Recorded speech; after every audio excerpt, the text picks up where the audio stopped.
You ask Tiger to solve. This deals with linear equations with one unknown. The final result is x equals -3. Let's solve it step by step. Simplify the expression. Expand the parentheses. Group like terms. Simplify the arithmetic. Group all constants on the right side of the equation. Subtract 9 from both sides.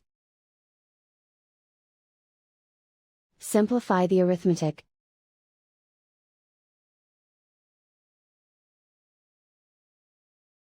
Convert the x into a positive number. Multiply both sides by -1. Remove the ones.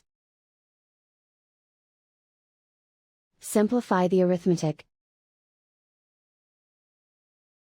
And so the final result is x equals -3.